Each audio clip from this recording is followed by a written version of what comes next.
Indian History, Chapter 1, Sources of Indian History. మన పుస్తకాలలో ఉన్నది మాత్రమే హిస్టరీ అనుకుంటే అది పూర్తి నిజం కాదు. హిస్టరీ అంటే జస్ట్ ఓల్డ్ స్టోరీస్ కాదు.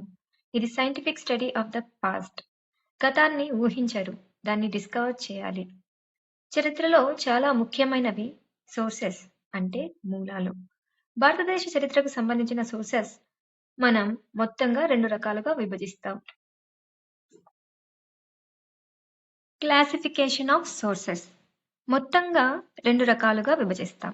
ఒకటి లిటరరీ సోర్సెస్ అంటే గ్రంథ ఆధారాలు. రెండవది ఆర్కియోలాజికల్ సోర్సెస్ అంటే పురావస్తు ఆధారాలు. లిటరరీ సోర్సెస్ గ్రంథ ఆధారాలు. ఇవి గతాన్ని గురించి రిటర్న్ ఫామ్ లో ఉన్న రికార్డ్స్. అంటే మన పూర్వీకులు తాము అనుభవించిన జీవితం, ఆలోచనలు, నియమాలు రాసిపెట్టిన ఆధారాలు. వాటిలో అత్యంత ప్రాచీనమైనవి వేదాస్.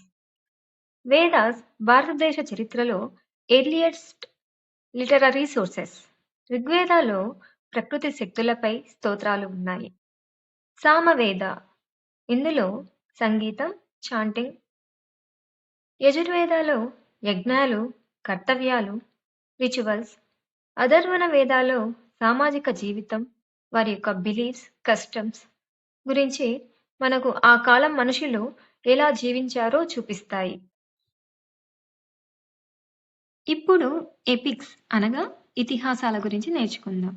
ఇతిహాసం అంటే కథలు మాత్రమే కాదు, ఇవి సోషల్ వాల్యూస్ ని ప్రతిబింబిస్తాయి.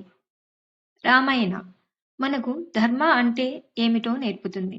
ఒక ఐడియల్ కింగ్, కుటుంబ విలువలు, వాటి గురించి రామాయణ తెలుపుతుంది. మహాభారత మనిషిలో ఉన్న కాన్ఫ్లిక్ట్స్, ఎథిక్స్, డెసిషన్స్ అన్నింటినీ చూపిస్తుంది. బుద్ధిస్ట్ అండ్ జైన్ లిటరేచర్ బౌద్ధ మరియు జైన గ్రంథాలు.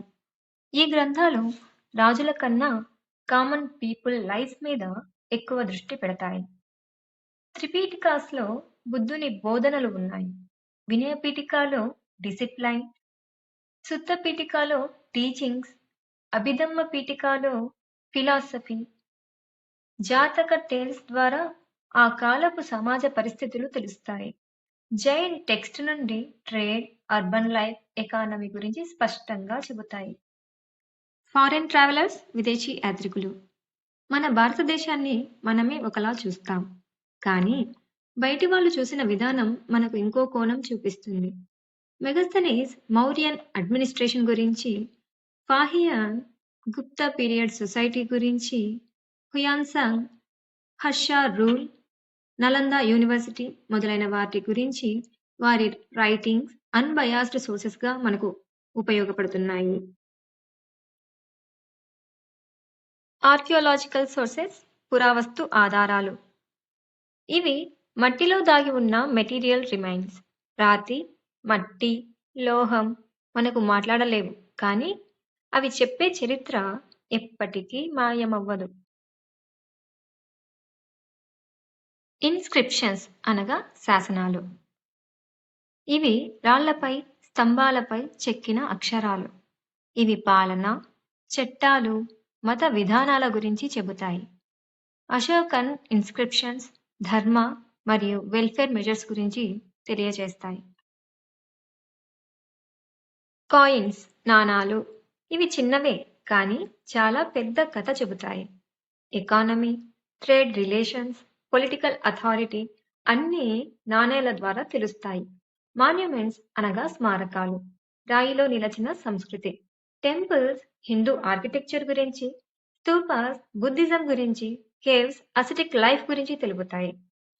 సాంచి, అజంతా, ఎల్లోరా మొదలైనవి మన చరిత్రకు జీవం పోసే ఉదాహరణలు. ఆర్కియోలాజికల్ సైట్స్ అయినటువంటి హరప్ప, మొహంజదరో మనకు చెప్పినది ఒక్కటే.